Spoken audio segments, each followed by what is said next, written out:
কিন্তু এদিকে কে যেন দাস কই করবে বলে আসছিল। বলিও বাবু তোমরা কেউ দাস কই করবে, বলিও বাবু তোমরা কেউ দাস কই করবে। বলিও বাবু তোমার ময়টা কত, কতর বিনিময়ে বিক্রি হবে? বলিও বাবু তোমার যা ইচ্ছা তাই দিও, তাই দিয়ে আমি নিজেকে বিক্রি করবো। বাহ, এ তো উত্তম প্রস্তাব। তাহলে এই নাও কিছু মুদ্রা নাও, আর শোনো এই যে দেখতে পাচ্ছ দাও দাও করে জ্বলছে চিতা, এখানে এসে তোমাকে প্রতিনিয়ত চিতা চালাতে হবে এবং এই শ্মশান ঘাট পাহারা দিতে হবে। আর শোনো অবসর সময়ে আমার কিছু শুকর রয়েছে, সেই শুকর গুলো তোমাকে বাগালি করতে হবে। আর মনে রাখবে আজ থেকে তোমার নাম দিলাম চন্ডাল।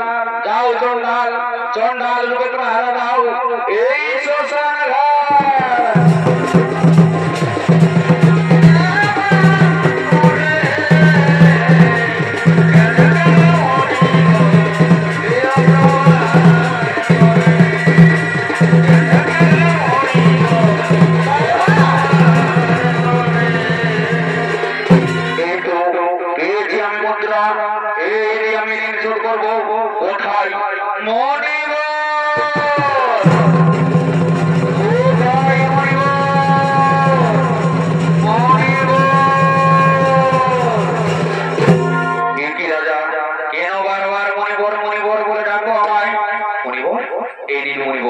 আমি নিজেকে বিক্রি করে এই অর্থ পেয়েছি, দাও দাও রাজা দাও, দেখি তুমি কত অর্থ এনেছো।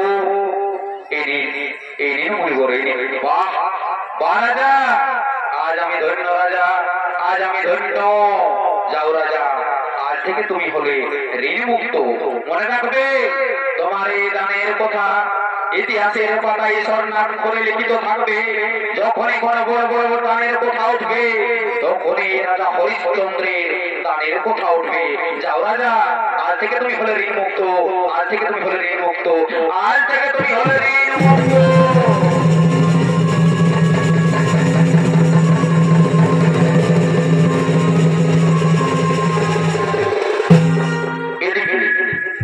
এদিকে সর্বহারা রাজা হরিশ্চন্দ্র হলো ঋণমুক্ত।